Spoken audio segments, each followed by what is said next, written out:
Thank our sponsor, APM, who are amazing, and hi Adam, who work in animation and across all fields of music supervision. Shout out to APM. Yay, APM. Thank you. And I'd like to encourage everyone to also join the Guild of Music Supervisors as a friend or a member. And I am now going to pass it off to Justine to introduce our panelists. Hey everyone, thank you so much for joining in on this special animation panel. I'm really excited to be asking all these questions to such a rock star, all these rock star panelists that are working on such amazing projects. And shout out to APM for helping us out with this as well, for putting this together, and the Guild for putting this together. Let's go around and just introduce yourself, say your title, what you're working on currently, and we'll take it from there. So Frank, why don't you start? You're the first. Sure, yeah, I'll kick it off. So my name is Frank Garcia. I'm the director of music at DreamWorks Television. I come from the film scoring side of things, on the composition side, so I worked with Henry Jackman on a couple of animated features as well.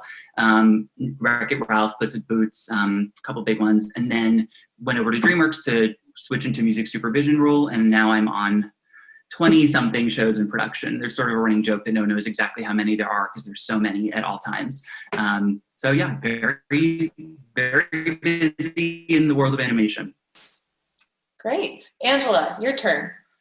Hey everybody. First of all, thank you for allowing me to be here. My name is Angela Leus. I'm Senior Vice President of Film Music at Universal Pictures, where I also work with DreamWorks on their animated features. Currently, I'm working on the next installment of Puss in Boots, the next Boss Baby, Spirit Untamed, amongst a bunch of other projects. So I'm excited to be here. Yay. And then Andy, your turn. Hey, Andy Gowan, Independent Music Supervisor. Very happy to be here. Thanks for having me, Guild. Current animated projects that I'm working on right now, season 2 of Chuka and Birdie, which will be on Adult Swim this year. Season 2 of Undone, which is an animated drama or dramedy on Amazon. And Inside Job for Netflix. And even though the show is over, we're working on a Bojack Horseman Volume 2 soundtrack album. And Germaine. Hi, everybody. Thank you to the Guild of Music Supervisors for all those people working behind the scenes to get music out to people. Enjoy life now in our current situation. So thanks for having me. I'm a independent composer and music producer. Just finished a project with Angela's company.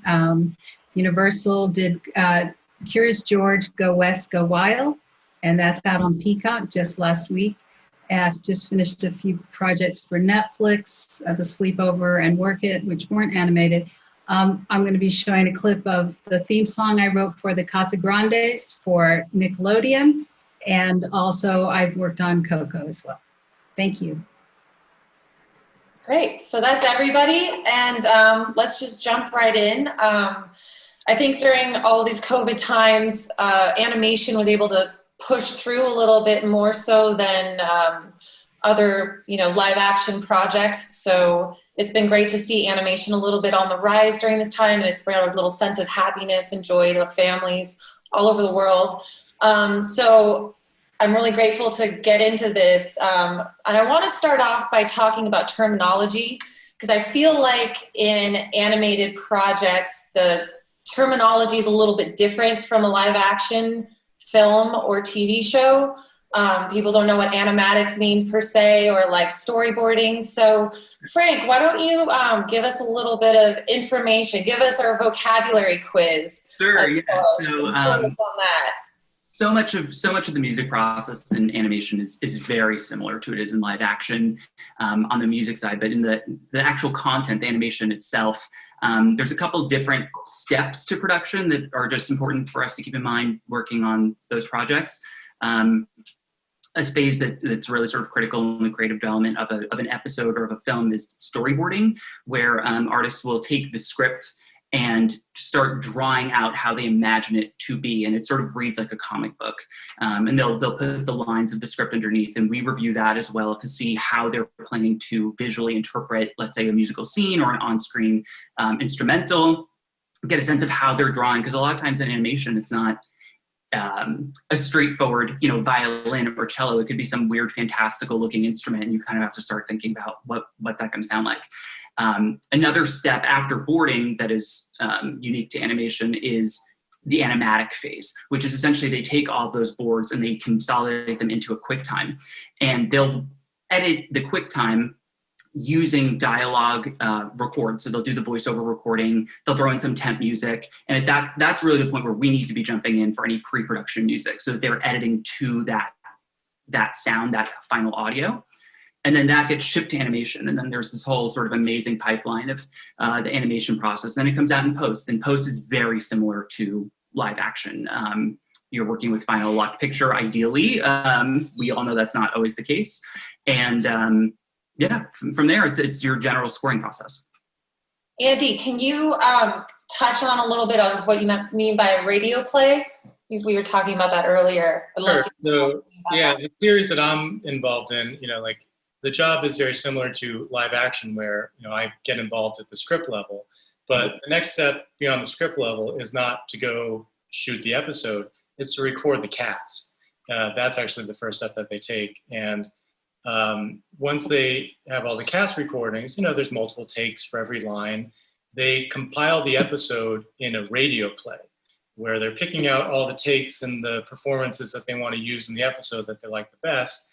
And they basically compile the episode in audio dialogue form only.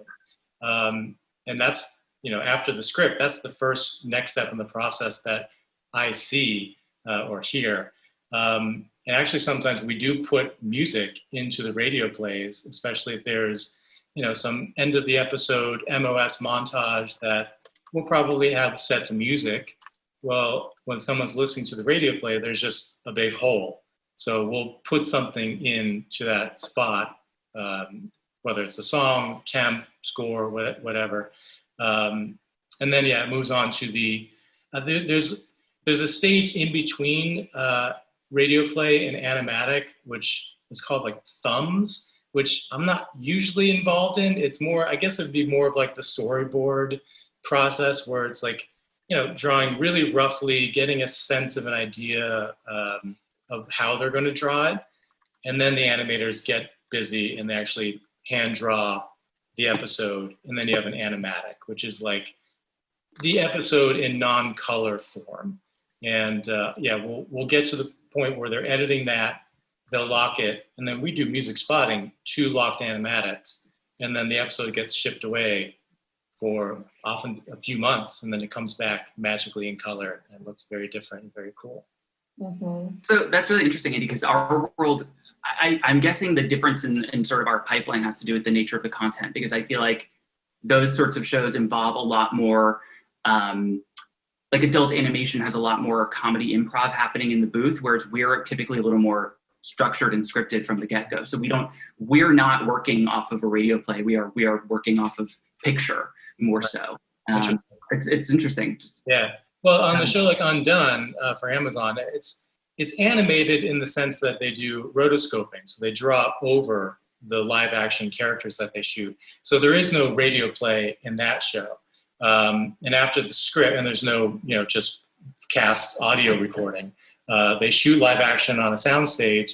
And after the script, the first thing that I see, in the process after that is, it's a rough cut, and it's basically the live action characters just behind, with a green screen behind them. And then we work on editing that way, and then lock the picture, and then they go off and they start drawing over the characters. And what's interesting about that show in particular, if everybody hasn't checked it out, the backdrop of every scene, instead of just being 2D animation, the backdrop of every scene of Undone is a hand-painted oil painting. So you have rotoscoped live-action characters set up against an oil painting, and visually it's just really stunning. But you can also imagine, I know we're going to get into like process and timeline.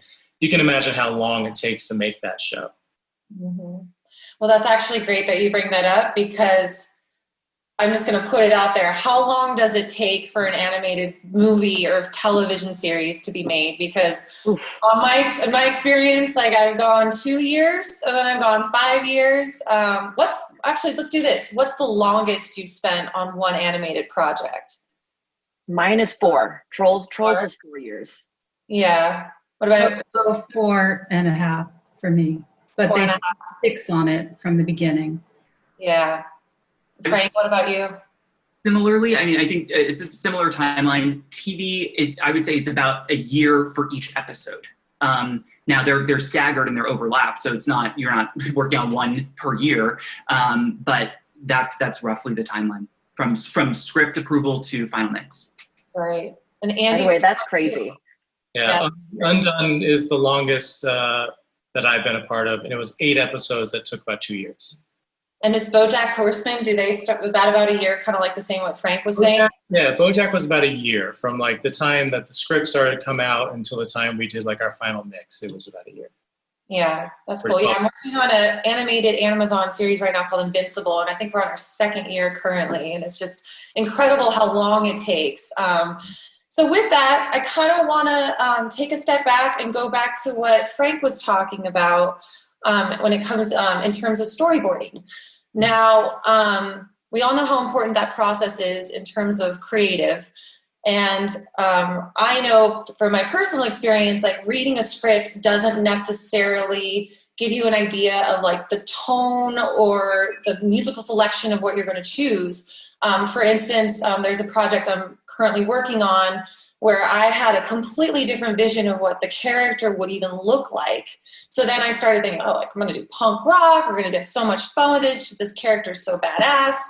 And then I find out like, oh no, she's like, I see I see this character and I'm like, oh wow, she's more of like a Cardi B.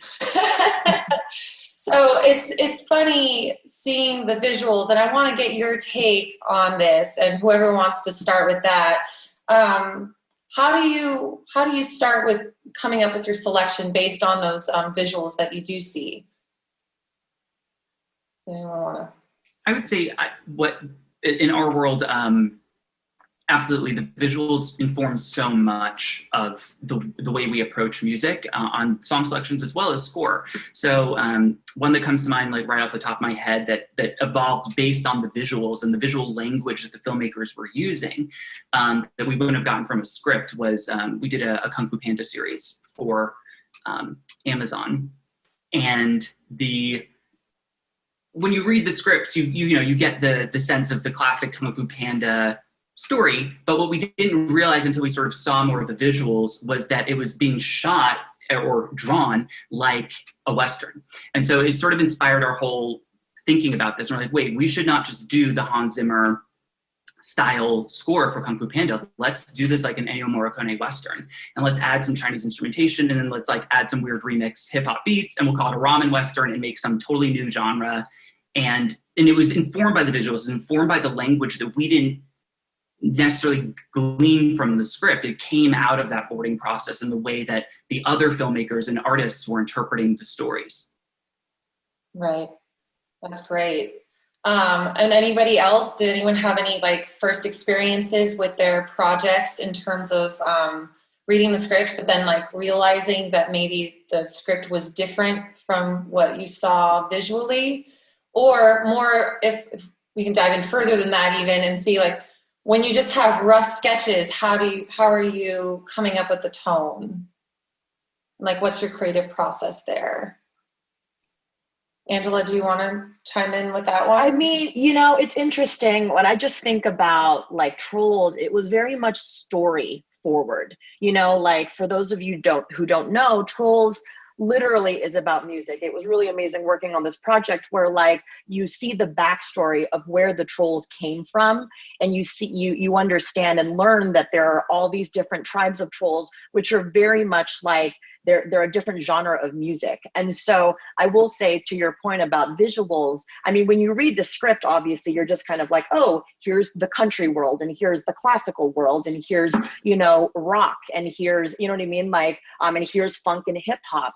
But really, like, and you know, at DreamWorks, when you go to like the floor of like all of the, you know, the Trolls filmmakers, it really is such an amazing thing to see, because it's like everything from like, you know, like the country world, for example, had like these kind of pastiche, they looked like quilts. And so it's like the kind of like the environment was very much like such an intricate process, you know, but then again, it's like, it really was, again, like very much about the story. So it's like, you know, country then obviously informed it being like a country song, like, you know what I mean? Versus in rock, making it like a rock song.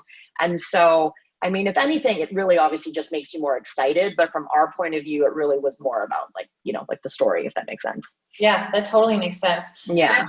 Germaine, to chime in a little bit here, I would love to know more about your process creatively when it came to Curious George and being a beloved children's character. How did you prepare for scoring on that project? Well, I met with the filmmakers, Michael Lavash and Deirdre Brenner and Ellen Cockrell, and we talked about how this was going to be a different Curious George. They didn't want it to sound like the television show. They wanted it to sound more of a kind of a landscape based, so Americana, as opposed to a specific Western with banjos. They wanted it more orchestral. Kind of more orchestral Americana. So I always, with Curious George, because he's so fun, I work really hard to make it funny with the music. Like the music plays the comedy, and in certain times it can go over the top, but generally I work on, because it's for little kids and, well, adults too, because for the parents who read their stories to the kids, it's a lovely story. So I just worked on some themes. I just sat at the piano and I imagined big landscapes and wrote several, like a traveling thing, because they're chasing some animals that get away from a farm that belong to the cousin of Ted. So George and Ted are supposed to be taking care of our animals, and they disappear. There's a big, George, of course, causes them to be lost. So the whole trip is a journey. So I made a theme that every time they were taking off, trying to decide which way to go, you would hear a different version of that theme. And then also I scored the previous one, which is Curious George 4, Royal Monkey. And I was able to listen to what Heitor Pereira did on the very first one, which is a lovely score, one of my favorite. And so I really made an effort to use the same textural instruments, like the cavaquinhos, the little plucky guitars for George. But I wrote new themes for the George and Ted characters. And then I brought some of those themes back. So we have a continuum from one film to the next. And it's a great story. It's on Peacock, everyone. So check it out. Amazing. I have actually another question for you. Dabbling into the whole score world. We talked about, you know, the timeline of these animated projects. When do you, as a composer, normally come in to, you know, you start?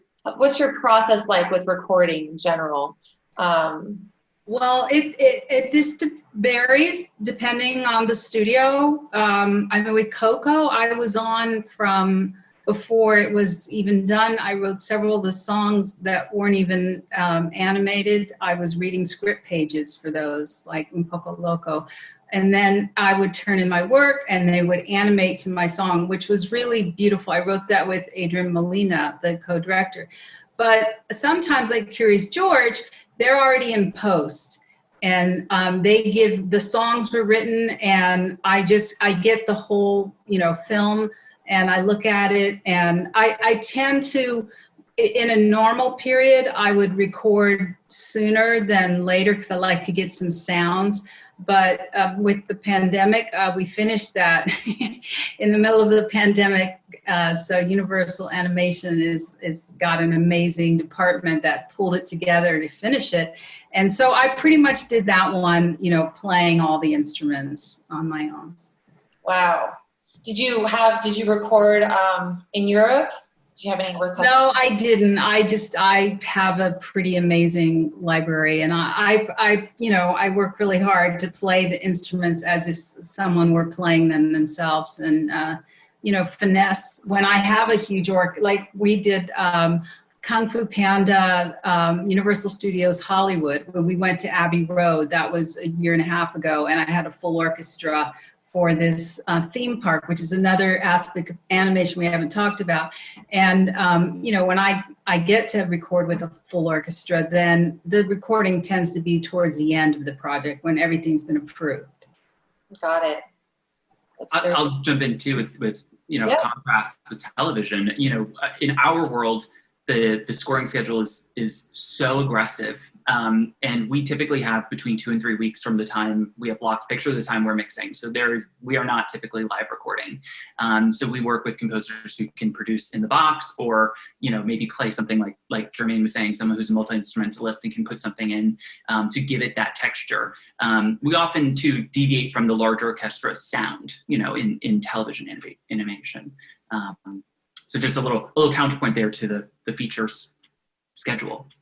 Yeah, and Angela, I think you have something, you have a Teddy Shapiro story. Yeah, it's interesting. Sorry, I'm not going to talk about Trolls the whole time. I do work on other animated projects, but it's interesting. We very much on the feature side really love to get a composer in as soon as we can, right? But in the example of Trolls, we had all these covers. We also had 9+ original songs. You have to think about, we're dealing with Justin Timberlake and his schedule. And so there were certain things, and Max Martin and some of Chris Stapleton. We had all these songwriters that, had different schedules of their own. And so one of the creative things that we and the filmmakers talked about was having Teddy really, first of all, he had the really interesting job of really weaving all of the different genres and the worlds together through the score, right? And so we had talked about, maybe it is kind of still predominantly orchestral and pop leaning, kind of synth, but then we were talking about how also it'd be interesting to have him interpolate some of the songs. So some of those songs that were original ended up becoming themes in the orchestral score. So for instance, we had a song that Haim and Ludwig Göransson wrote for just a rock song. And then the filmmakers started kind of playing with it, and it turned into the theme for the rock Trolls. And so we couldn't really, Teddy couldn't really do that until we had those songs. And so he came in a little bit later, but it ended up really being really great because you're really getting the best of both worlds, where you have these songs with vocals that are original, but you're also interweaving some of those as orchestral themes with the score. So he did kind of that stuff had to get done first, and then he came in and was able to really put it all together.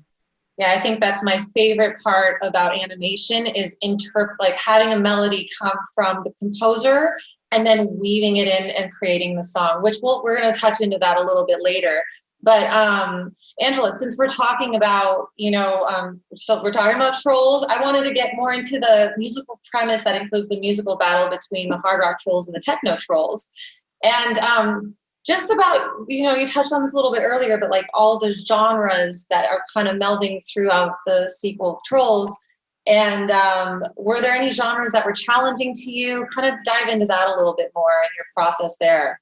It's really interesting. So part of kind of being not only the in-house music supervisor, but also being a music exec at the studio is that you really are tasked with putting together the musical team, right? And so on, a very music intensive, song heavy film like Trolls, obviously Justin Timberlake being the executive music producer, but knowing that there had to be a base camp of who is going to be the person that day in and day out is going to be producing and recording and demoing all of these songs. And, you have to remember too that maybe you like demo a song and then they try to animate to it, or they do the storyboard, not animate to it, but they'll storyboard it, and it's not working, right? Like, and so it's like for every like how many songs that you see in an animated project, think about like probably like an infinite more number of demos that these music producers and our music team have to actually create.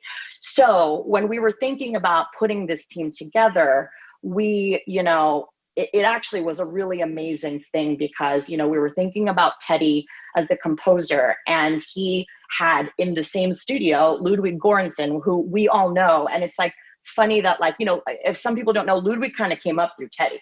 And then it was through Teddy that like, saying no to Community, and then Ludwig, like taking on the project, and then him meeting a guy named Donald Glover, and then they started Childish Gambino, and the rest is history. But like, having a music producer so like, with so much like depth in terms of like different musical genres, like Ludwig was really important, because it's like, he's worked with everybody from like Haim to like Kanye. I mean, he even nailed like, the yodeling, like it really was very big in part to the fact that like staffing up and having someone like Ludwig who can do all the different types of genres was actually really helpful. So to be honest, there really wasn't anything that he couldn't do, and when he didn't like it, when it wasn't his forte, it's like, then we had people, it's like we had everybody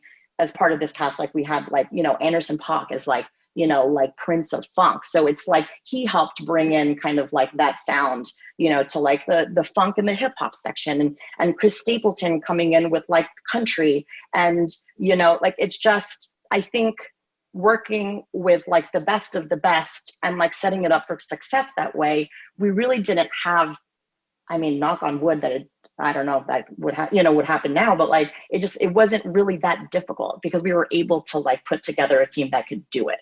So it was really, it was really, really great. Yeah. Everyone was collaborative. Like there weren't any egos. Oh my God. I feel like Ludwig probably did great with Justin just to come up with songs and even come up with who the featured artist would be. And yeah, this was such a collaborative process because it's like, not only was it very much about like our filmmakers and us and Ludwig and Joe Shirley and his team and Justin, and like, but we also had, everyone from George Clinton to Mary J. Blige to, Kelly Clarkson, Chris Stapleton, the Haim girls, like everybody really kind of brought like their creative, contribution. And it really was like a love fest. So like at the end of the day, when everybody really came together, like it's like some people may think there might be some egos, but like if any of you guys know Ludwig, he is the most like egoless person. And to be honest, like Ludwig came in like as just the music producer, and Justin was executive music producer.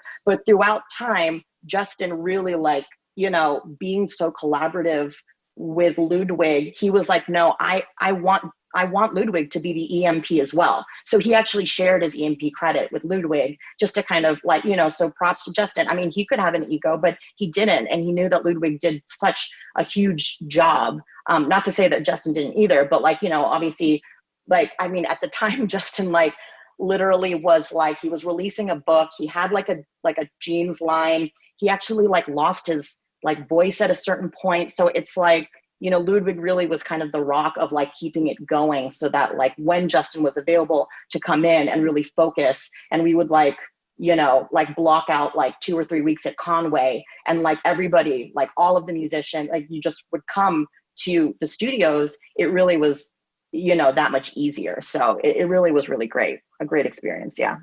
That's amazing. I love to hear that, especially like animation just brings so much like happiness and joy to everybody. And that's yeah. So that was the clip from the end of the film. That was one of like the big original songs that was written by Justin, Ludwig, Sarah Aarons, and Max Martin.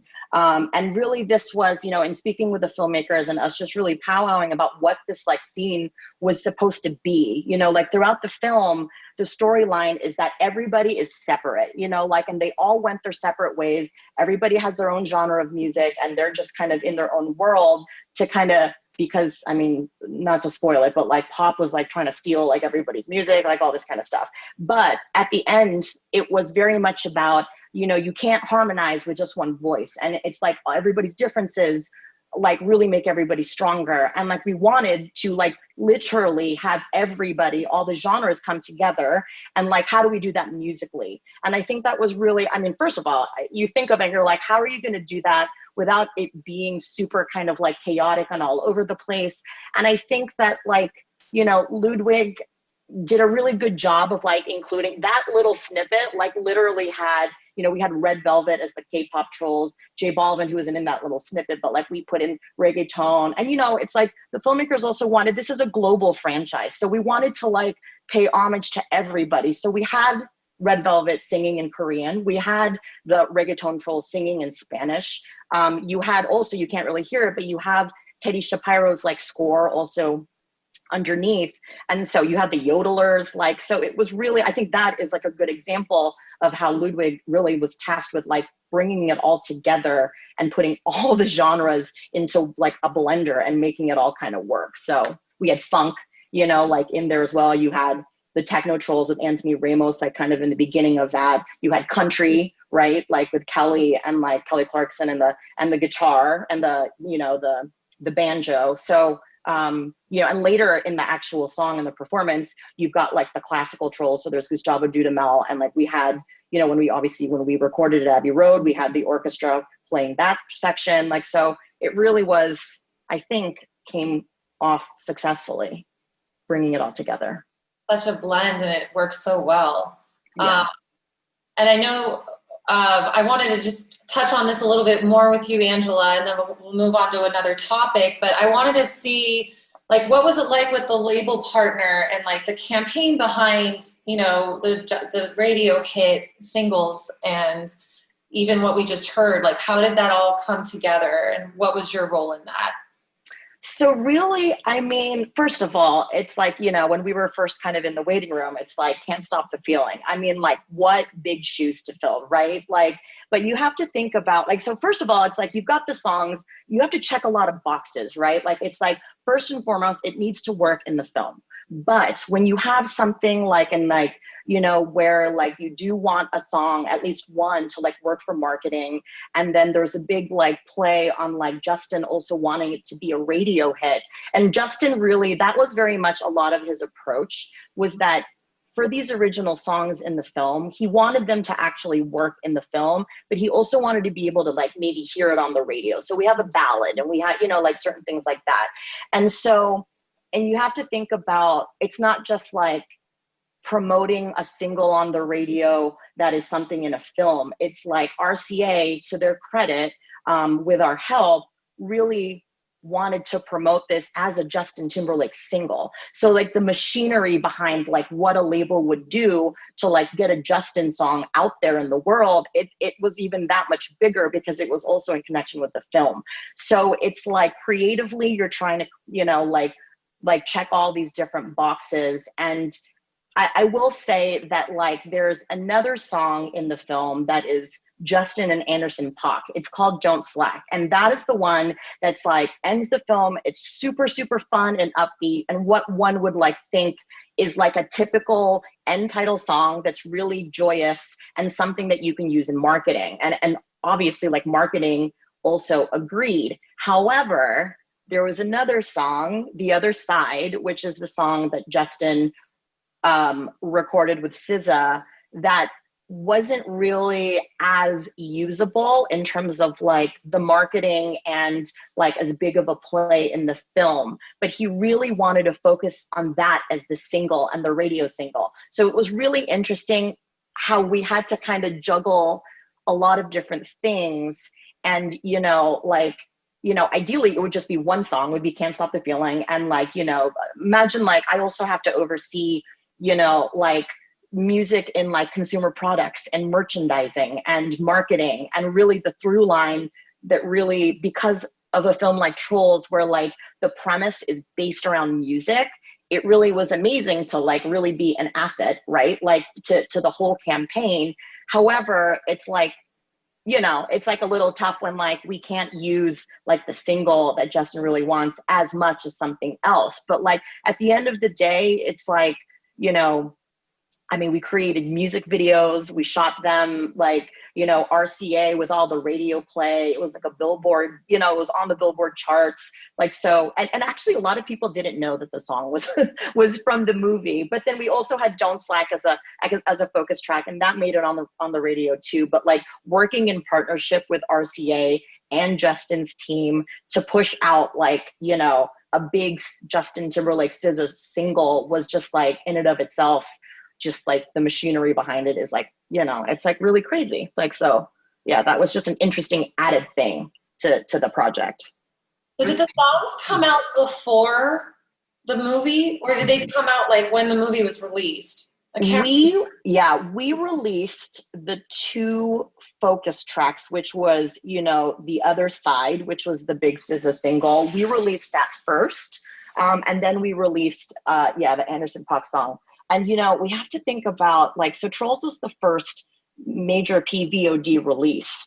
And like, it was like during a time, the release was on April 10th. And unless you're living under a rock, we all know that the timeline of COVID, that was like, it couldn't have been at a crazier time where we as a studio and like a filmmaking team were like, are we going to push it? Are we going to release it? Like, and so the credit of like leadership at Universal and DreamWorks and the digital distribution team, they were able to really get it so quickly up on PVOD. And like, it really, you know, like think about just even like releasing a single on the radio and also the promotion behind it, because it's like, people didn't want to be insensitive, obviously, right? You don't want to be like hawking a product.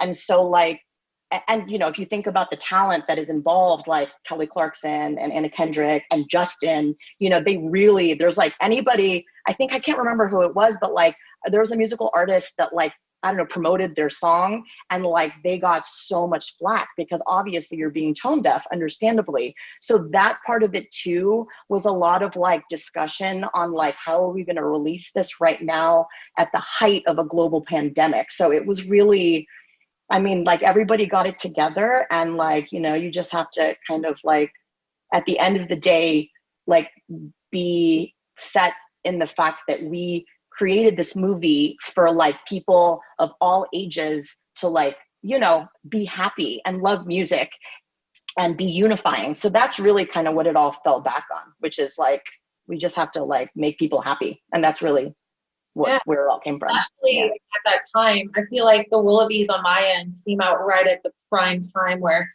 everyone needed like that heart and soul in their life. And it's so great to be able to watch these animated movies and just like enjoy them and enjoy life and kind of snap out of what's happening in the world today, just to bring joy. Completely agree. Frank, I wanted to ask you, we're on the topic of original songs and soundtrack and all that. What's the difference between a film version of the song and the soundtrack version? Angela kind of touched on that a bit, and I wanted to get your take on that. Sure, yeah. It can evolve depending on the nature of the song, the nature of the show, especially for what we do in television, because you know, we are also doing a Trolls series, and we are part of the Trolls franchise as well in our television program. And so we'll build a song that similarly has to cross a bunch of different genres, but we only have 45 seconds to accomplish that, or 30 seconds, because our content is, you know, 20 minutes long, or they're 11-minute long episodes.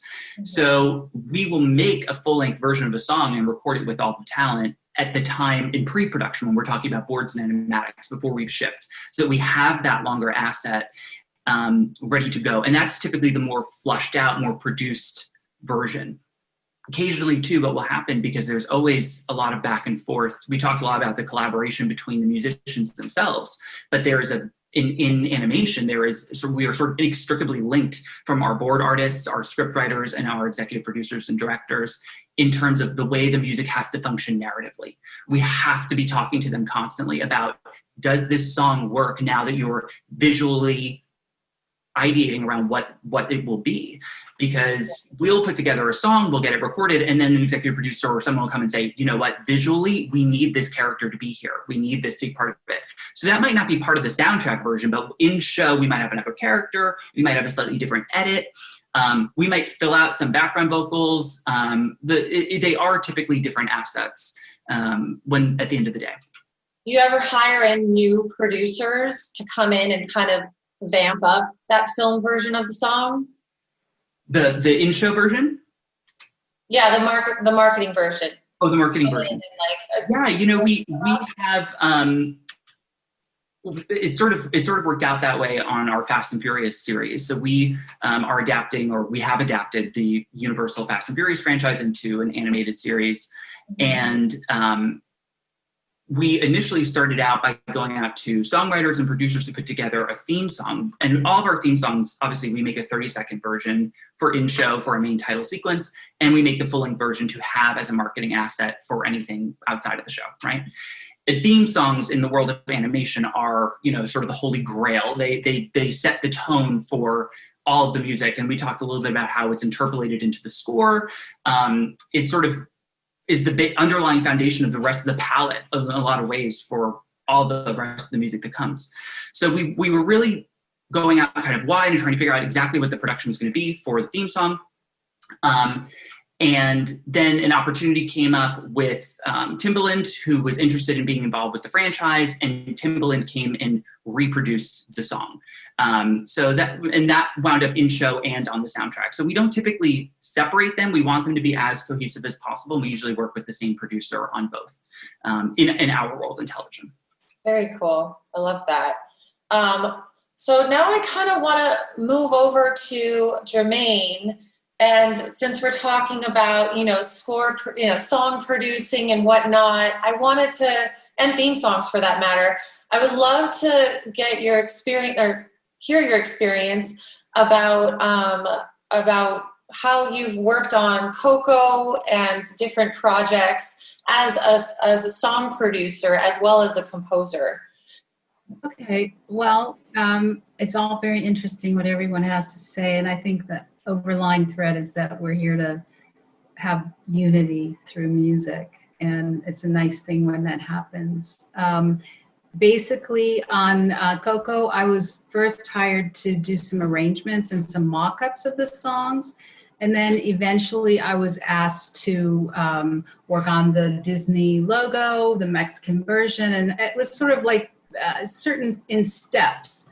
And then once I was asked to start writing songs with Adrian Molina, also the co-director and the screenwriter, we would just, at that point, the songs were animated, so as I mentioned, I would just read scripts. And then I would just take his lyrics and just, sit at the piano and write. And then I would produce all the demos. I would get some, singers, and then produce just a kind of a proof of concept idea. And then if it was something they liked, then I would go further down the road, but produce not just the vocals and, the band part. I would just orchestrate and do an entire, score within the song on certain songs.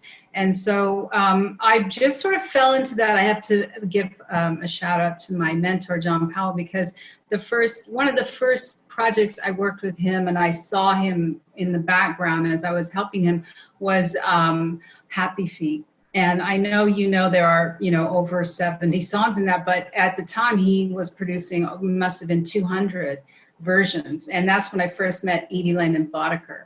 And she has helped me extensively on the Coco songs on the final production and also on the Casa Grandes. So I really learned how to produce by watching John and how he worked with the singers.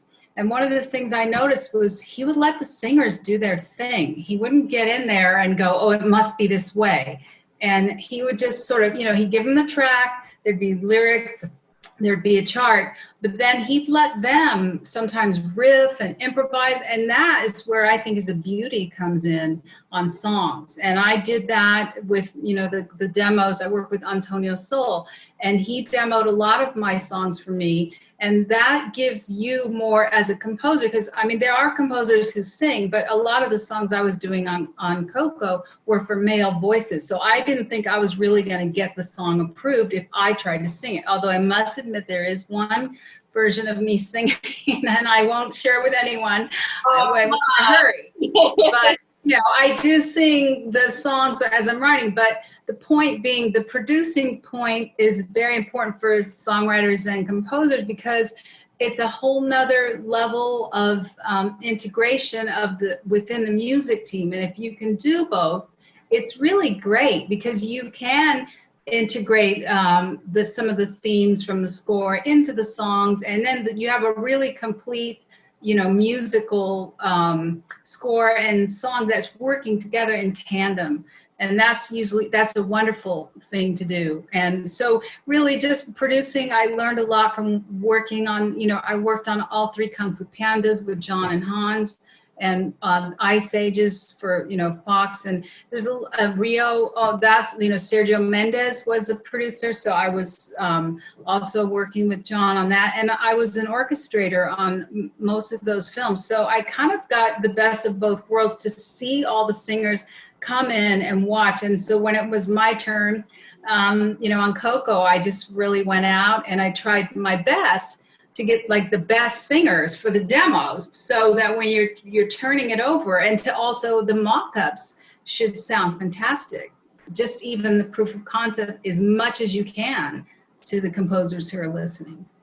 Right. Yeah, that's spot on, Germaine. And another thing, just you touched on something interesting that I think we have to talk about if we're talking about animation, is working with cast. Because as you saw from these clips and just talking about these projects, so much of what you think of as animation is defined by on-camera vocals. Even if it's not a true musical, like you could say Trolls is more like a jukebox musical than like a traditional Disney Broadway musical, but there's still tons of on-camera singing. And so you have to be good, and you have to really understand what it means to work with talent up front. And like we talked about, those things need to be done before animation. They need to be done in advance, so that, like Germaine said, if you get a riff, or if you get someone who, by the way, can't riff or can't really sing that well, you still have to be able to understand and adapt the song to work for their character voice and for their performance, so that the illustrators and animators know what they're working with, what the nature of their performance is. Because really, your actors are your animators. They're your artists. They're drawing all the behavioral movements that come from and are inspired by the vocal performance. Yeah, you know what, to that point, I am actually working on a film right now with an actor, Jake Gyllenhaal, on Spirit Untamed. And we have an original song that was written, the lyrics were written by the director, and the music was written by Amy Doherty, our composer. And the song changes in different ways. It like the film starts with like, you know, the Mexican mother singing it in Spanish.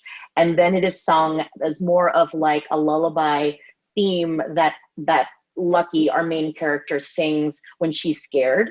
And so like, you know, and so she's the person that like plays Lucky is a singer. So like that is a little bit easier. And then Jake, who plays Lucky's father, sings it at the very end, and he doesn't really sing. And so like, and he was kind of trying to like sing the song, and like they've kind of changed it to it being kind of purposefully out of tune, and he's endearingly funny about it because he couldn't really get it, you know, like, you know, in the right way. And so that's kind of a good example of how it's like kind of like our actor has changed the story a little bit, right? Like, and you know, like he's going into the studio to record it, obviously, before they animate. So, you know, I just get us a good example of what Frank was just saying. Yeah, the original songs are so versatile and so signature to not just the story, but like Angela touched on earlier, the franchise, right? This is when you're working in kids and family animation specifically, especially on a property that is inherently more toyetic, like Trolls or like Spirit, where you know there's going to be tons of consumer products surrounding it, and this is going to be flying off the shelf, backpacks and toys and dolls. It's so important to have original music that you can use to promote the show, right? Because if there's any variation, like, oh, the stuffed animal doesn't look exactly like Spirit, but I know that song, it will tie it together. It's branding. It's so important to understand the strategy of that, as like Angela said, on the music executive side of this, larger than the context of the film or the story. It's what's the initiative of the company? What is the plan for this IP? Completely. Angela, I know that you have to go. So everyone, thank you. Angela, thank you so much for joining us on this panel. It was lovely to hear what you had to say. And thank you so much. I'm so sorry I have to jump, but I appreciate everyone, and like thank you to GMS and to the rest of my panelists. Thank you. Bye. We're going to keep going though. We're not done yet, guys. So going back to you, Germaine, I want to get into the television theme songs. I think it's super interesting. Andy, I know that you've worked with this a lot too, but I first want to talk about the music in Nickelodeon's La Casa Grande. You kind of touched on it a little bit. How did you work with the cast to record the theme song for the show?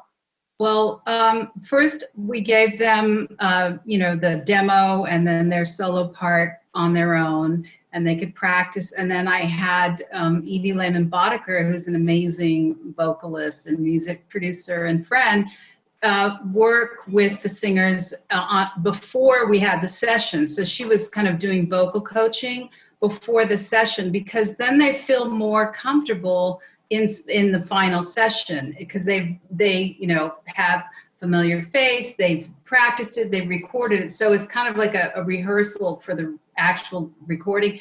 And at one point, there are so many different singers. We were towards the end, we decided we wanted the whole cast to join in on like the party sounds. So they recorded that during one of their ADR sessions. But the main vocalist, Isabella Alvarez, she wasn't a singer. She's a fantastic actress, and she was a little nervous, but she wanted to try the rap. So what we did was we had Allie Brooke, who's a fantastic singer, and we also had Isabella, and they both did the rap version, and Allie sang the choruses. Isabella turned out to be a really great rapper, even though she hadn't, had a lot of practice in previous jobs singing. But she had good rhythm. And so what I did was, I prepare the tracks in at least 2 or 3 keys before you get there. So if something's too high, you can, just go, oh, here's another one, try it a step down. And also, go in there in the room with them and just say, it's fantastic, keep going, and not try and belabor a point, like just for people who don't sing a lot, who are cast members, I think it's better to sing like the whole song or sections, but not doing a lot of starting and stopping. And then, we have Carlos Peña Vega, who's a fantastic singer. He plays Bobby. So he sang, and that was a remote, but in the end, you hear the whole cast on it, and I thought they did a great job. That's amazing. I love that you said that whole preparing 3 different ranges, because I find that that's the biggest obstacle that comes up, especially with on cameras and actors, because people don't know like what they're comfortable with singing, and the fact that you have 3 different options to kind of play around with and see how they feel. That's great. Shout out to Nickelodeon for, allowing me to work on the project, and especially Lalo Alcaraz and Mike Rubiner. So Mike was a showrunner, and he came up with some ideas of what he wanted in the opening. And then he sent me some, basic ideas of words, and then Lalo chimed in, and the 3 of us worked on the lyrics, and then I wrote the music and produced it. So and Trisha Holloway's the executive producer, and Dana Kluverius. They all what was great was they were like, you know what? We want people to dance to it. So whatever it is, it has to be danceable. So that was our main goal. And I have to say to all you composers out there, I sent in my first version, and it was completely thrown out because it was too young. It was great. And at first, you as a composer, you go, yeah, it's difficult sometimes, but then you just get back on the horse and throw it all out and start another version. You know, you can't go say, oh, what can I save? Maybe they like the first part. I mean, like, start from scratch again. And this is the second, version. That's great advice. Andy, I want to touch in on your experience with theme songs. I know that with Bojack Horseman, tell us about your experience with Patrick Carney and the group Love and the whole story behind there. I think it's so interesting how you came to come up with that. Sure. I think when we were early stage of the show, when we approached the theme song, I think, this is before the days of the skip intro button on Netflix. And we really, I love that Casa Grande's theme song. It was a nice, long theme song. I mean, thinking back to TV shows I watched as a kid, like, the theme songs were almost like the best part of the show. It's what draws you in. And so I love seeing like a nice, lengthy theme song. And I think that's what we wanted to try to do with Bojack, and in part to help like announce the show. I mean, at the time, it was from a third-party production company. It wasn't a Netflix production, but it was I believe it was the first Netflix original animated series, at least for adults, non-kids. And we just, we wanted to make a statement. We wanted to announce the show. And, it's a bit of a strange premise where you have this, horse man character and a lot of anthropomorphic animals and just sort of like this interesting world that they live in that's sort of like ours, but sort of not. Anyway, the producers, they wanted to take a big swing and get something really cool. And, we had a good budget to work with. And our first step was just like, hey, we're all music fans. Like, who are we fans of? Who we'd love to collaborate with? Who, also fits with the, aesthetic of the show that we're trying to build. And, the first thing we did was just kind of brainstorm ideas and put together a wish list of artists, and then, pick out a handful of songs from each one on our list, and, as like an example of what kind of songs of theirs might work as a theme for the show. And then I went out to the world and had many lengthy conversations with people to try to explain what this show was, and get them interested and excited to basically do spec demos for us. And we're, talking to a lot of like name artists that we were just all fans of. And one of the people on the list was from doing spec work, or was everyone very open to creating? I mean, not a lot of pushback. I mean, there were definitely like some complexities involving labels and publishing, and that we would have to work through depending on who we're talking to. Some people just weren't available. Some people just didn't get it, and that was fine. But those who did get it, they all seemed pretty game for it. I mean, a lot of artists seem to be excited at the challenge, because writing a theme song is, a lot different than writing a song for your record. And it was really interesting to see, like, as I started to get, demos and sketches back, it was interesting to see who was kind of up for that task and who was just like, this is like talking a foreign language, I'm trying to write something in a specific amount of time that also, has melody and is catchy and draws people in. And Bojack is unique in the sense that we had a main title theme song and a recurring end credit theme song.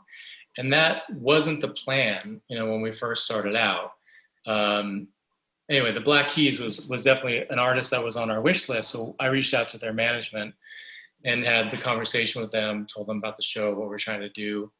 And they weren't available to do something new and original, but I asked, like, well, is there anything unreleased? Are there things in their vaults? And they came back with me, like, with a handful of tracks that Patrick had been producing on his own, Patrick Carney, the drummer. And, both the theme songs that we ended up with, I would say, are definitely a lesson in take whatever a music supervisor tells you we're looking for with a big grain of salt. Because for the main title theme, we definitely wanted something with lyrics, and we ended up with an instrumental track. And our group love track for the end credits, it it was written for the main title. And I had a long conversation with Group Love and their manager while they were on tour. And I said, like, definitely what we don't want is something very expository and on the nose that talks about the show and its characters. And the very first demo that they turned back to me was exactly that. It was back in the 90s. It was the song that we ended up using. But the second lyric is, I'm Bojack the Horseman. And this is what we said we didn't want. But there was something there. There was something really unique and special that we kept coming back to it. And the Patrick Carney track, that was something really interesting because it was a pre-existing piece of music, but the whole piece was about 5 minutes long. But from the get-go, like, even though I knew it wasn't what we were looking for, I knew there was something there. Like, it really struck me as interesting and unique, and played it for the producers. Like, hey, I know this isn't what we were talking about, but check this out. And we worked with Patrick on an edit that would fit the main title sequence we're working on. And then we got to a point where those two tracks kept just emerging as the ones we kept resonating with as we were fielding more and more demos. And we got to this point where we're kind of stuck and we couldn't decide of like, well, which one are we going to use? We need to pick one. And we had them both, cut to a rough main title animatic. And, there was probably like 4 main decision makers in the mix, and we were all split down the middle of which one we liked the best for the main title sequence. Then one day I got a call from one of the producers on the show. I have a crazy thought. What if we did both? And my reaction was like, great, if you want to write 2 checks, let's do it. So that's how we kind of ended up with Carney in the main title and Group Love at the end. And now in hindsight, like, I can't imagine the show any other way. Like, if we had reversed it or if we, chose the other one, I think we got it right. And I think we accomplished what we set out to accomplish and created something really unique and special. And, when people talk to me about the show, they always mention those theme songs. And I've been to a Group Love show where they play it live, which is really fun to see and really rewarding as well to see like the fans of them, react to this little ditty that they whipped up for us about a talking horse. Then you talk to the artist, you talk to Group Love, and you're like, hey, like, remember when we did this thing? Like, yeah. We're still in touch with them. We've had them do a couple other things throughout the series. We did a Christmas special, so we had them do an original song for the end credits of the Christmas special. We had them redo the lyrics of back in the 90s for an episode that was mainly about a different character in the show, so the lyrics were adapted to be more about him, which was really fun.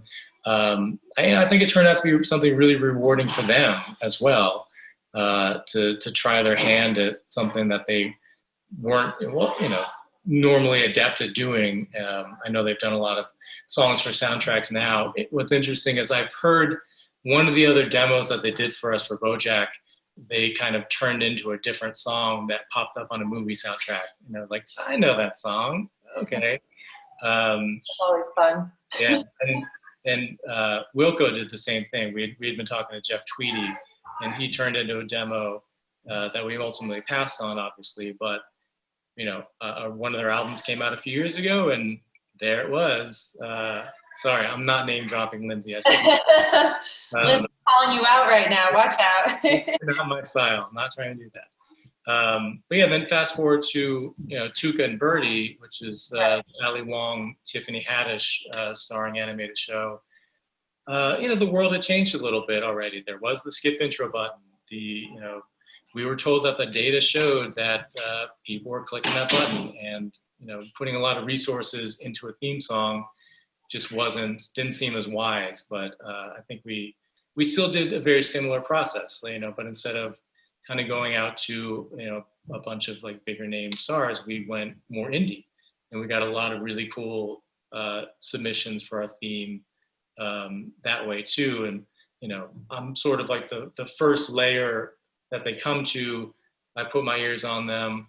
You sort of can tell off the bat of like which one might have some legs, which ones are sort of off the mark, but try to give some constructive feedback across the board, and ultimately present a bunch of options to the producers. And that was a really fun one, and I wish I would have played the clips like I talked to you about earlier. But work from home, some files aren't, couldn't find some things, but I have the animatic of the rough Two Gun Birdie theme sequence, which we originally set to the DuckTales theme song just for fun. And then I have, what we ended up with was actually a track from our composer, Jesse Novak, who also did Bojack Horseman, who is brilliant in his own right and is great at theme music and scoring. He can do so many things. But what he ended up doing with the theme that we used was he took dialogue from Tiffany and Allie in the show where they're saying each other's names, and he sort of chopped them up into like a fun song. But we kind of had the same problem that we had on Bojack, where we had too many great options and we were all kind of voting for different favorites. So one fun thing that we did one day was I went into the animation studio and basically ran focus groups, like brought in the writers that worked on Two Gun Birdie, brought in some animators, and we did like 3 or 4 different rounds, played them our front runners, and they did like blind voting, and Jesse's song won the day over some of the other artist tracks that we had. And if you haven't seen the show, it's really fun. Season 2 Adult Swim coming soon. Check it out. I'll do that name drop. Watch the show. Watch the show. And then Frank, I just wanted to see on the studio side, what was it like to, what's it like on the TV show theme song for you? Definitely. So process is similar and a little different, because of, like I talked a little bit about earlier, because of the nature of our content and the way we want to be able to exploit this music beyond just the show. It sort of prohibits us from doing anything but a work for hire for our theme songs. That's sort of set in stone for us. So it doesn't mean we don't work with artists. It just means, we work with artists who are able to assign their publishing to DreamWorks. Our process is similar. We sit down with our executive producers, our studio leadership, and we talk about the show. What do you imagine the sound of this show to be, specifically for a theme song, but just in general? Sometimes they have a very clear idea, and other times they truly leave it up to us to sort of inform them and give them some inspiration. And we put together a detailed creative brief with that, and we'll put together sort of a little summary of the show, a little section about keywords or phrases. Generally speaking, like Andy, we're not typically looking for things to be on the nose. Our content is skewed towards a younger audience, but we don't want to make kids music. We really want to feel elevated. We are not Disney. We are vehemently not Disney. We want to make sure that our music always feels elevated and contemporary and cool and fresh and different. Things that you wouldn't expect to hear in a kids program. So we'll put together references and we'll pinpoint exactly what we like about each one. So we try to be as specific for our producers as possible. But like Andy said, there's some magic in just going out and seeing what comes back. I always describe it as a mood board. It is not prescriptive. It is meant to be an inspiration and a springboard for artists to really interpret it and come back to us with their interpretation of the sound of the show. And what is sort of unique to us, and I'm excited to say it, I've seen it spread to other animation studios since we've been doing this, is we take everyone's names and metadata off of all the submissions for all of our theme songs, because we want to make sure that the executive producers, the directors, the studio leadership are listening to the song only and absorbing it for what it is as its own sort of sonic experience, and that they are not picking something based solely on credits or a connection to a director or whatever it is. We want to make sure that if it's a 20-year-old from USC and they wrote the best song that feels like it created a musical world that we want to live in, that's the person who gets this gig. So I'm really proud of that. I think it has opened the door for us to really diversify who we go out to and how we approach the music for animated series. I always talk about in animation, the thing that I love most about it, just as a fan of animation, not even as a music supervisor who works as in animation, is that every single detail is planned and designed and meticulously crafted by artists. You know, in live action, you get production value. You're shooting outside, the wind blows and the leaves rustle in the trees. Great. Someone has to draw that. Someone has to design what kind of tree it is, how many branches it has, how many leaves it has, how fast is the wind going, how do the leaves, you know, every decision is deliberate and intentional. And so it makes my, you know, it makes my blood boil a little bit when people talk about animation music and they just assume it's Looney Tunes. And they just go to this like very generic sort of dated default about what our genre is and what our soundscape is. Because there's been so much work. I mean, Andy, I'm a huge fan of those shows and music. Shows specifically. I think you've done so much to advance the musical landscape in animation, and it, obviously it's an older audience, but I feel like that's an important mission that a lot of people in animation today feel that they share, that we're pigeonholed as, you know, ding ding you know, like that's so not what's happening in animation right now, and I think it's exciting and important to talk about that. That's all very great. Thank you guys so much for telling me and telling the audience about your experience. Frank, I love that whole idea of taking out the names altogether. It's brilliant. Yeah. I think I'm going to take notes on that for myself. Now I want to open it up to any questions that the audience may have, yes, in the comment section. Michelle Page has, how do you find music from indie artists? Does anyone want to jump in on that question? Just listening to a ton of music every day. Yep, same here. I would say too, it depends on the opportunity we have and the type of content we're working on, because we, for instance, did a show back in the day. It was an adaptation of Peabody and Sherman, and the format of the animated series was a night, like a talk show. It was like Jimmy Kimmel Live, but fully animated. And we had a musical guest that would come on the show. And so we went out to different labels, publishers, and said, we're going to have you on our show, essentially, as a musical guest. We're going to animate you in, and then we're going to create an animated music video for you. So really, it depends on the ask, too. You know, it's one thing if you're looking to license something, and one thing if you're working to sort of build something original and collaborate in that way. I find a lot of artists are actually really excited about the chance to do something in animation, especially if they're going to be on it, you know, especially if they're going to be drawn. Like, that's kind of cool. So, yeah. That's great. I actually have a question that I want to throw at everyone. Memorable music moments.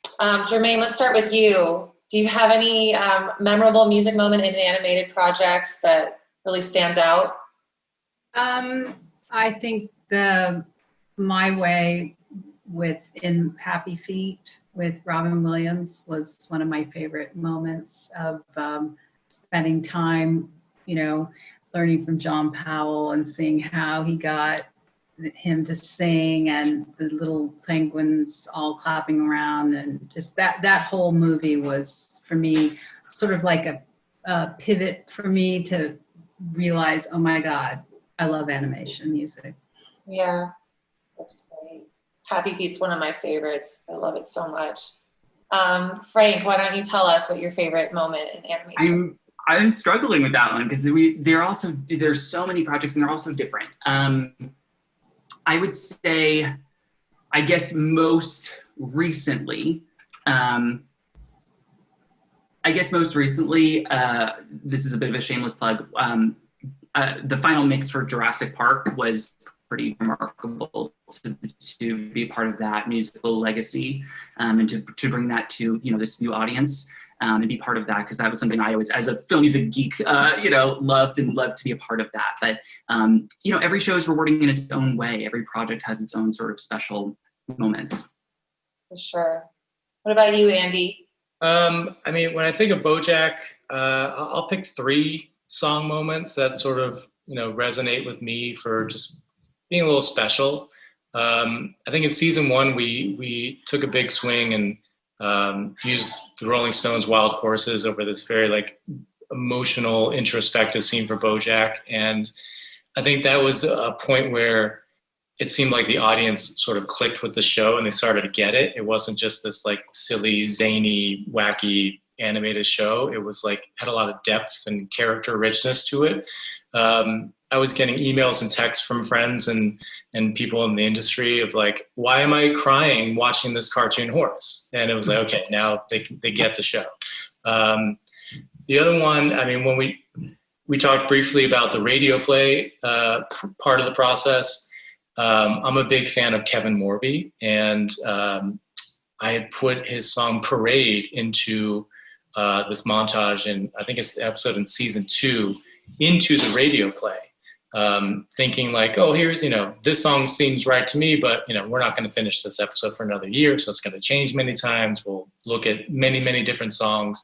And that song just, it lived in that sequence throughout every step of the process. And, I think that just really stuck with me of like, you touched earlier of like, you read a script and even in live action, it comes out so different than you envision it most of the time. And I think that's especially true in animation, because it's the suspension of disbelief is so heightened and you can do so many different things with it, that when, the animators work their magic, it's very different than what I ever had in my mind. But that was a time where, I read the script, I had this moment, thought of this song, and it worked. And a very somewhat similar moment that'll always stand out for me for Bojack is in season 3, we made an underwater episode that was entirely, there was no dialogue in the whole episode. It was really special. And I just recently read the script and I was thinking about music for that episode, and happened to be listening to a just released Oberhofer record band that I'm a fan of, and heard this song Sea of Dreams, and was like, I think I was jogging at the time, and like just stopped dead in my tracks. And it was like, this song just seems like it was written for this episode. And brought it into the producers, and like they had the same thought, and we used it in the show, and I think it became a very special music moment in the show, put on our soundtrack album. So yeah, those 3 kind of stand out just for the specialness of how it all came together. Right. Brad and I are friends from college, and yeah, I know that was a very dear moment for him too. He's talked to me about it too. Yeah, he couldn't believe that. Yeah, he bought me dinner as a thank you. Yeah. Yeah. Sorry, Lindsay, I name dropped again. I'm sorry. Oh gosh. Yeah. Yeah. That's great. I'm going to answer my own question because I just find that it's very interesting. But like, one of the things I loved is working on this Netflix animated movie called Next Gen, where there was a co-production with China.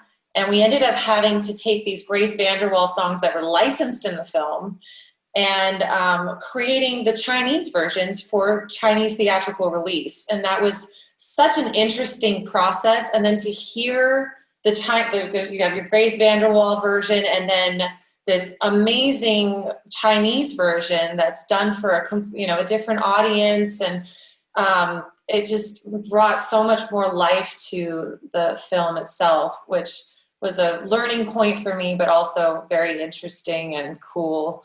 And then, I think we've all touched on this too. It's the interpolation and like finding that little melody line. So on the Willoughbys, we had 4-note melody line created by Mark Mothersbaugh, which then Alessia took, and we had a group of songwriters come together and create this amazing expansion of that 4-note melody line.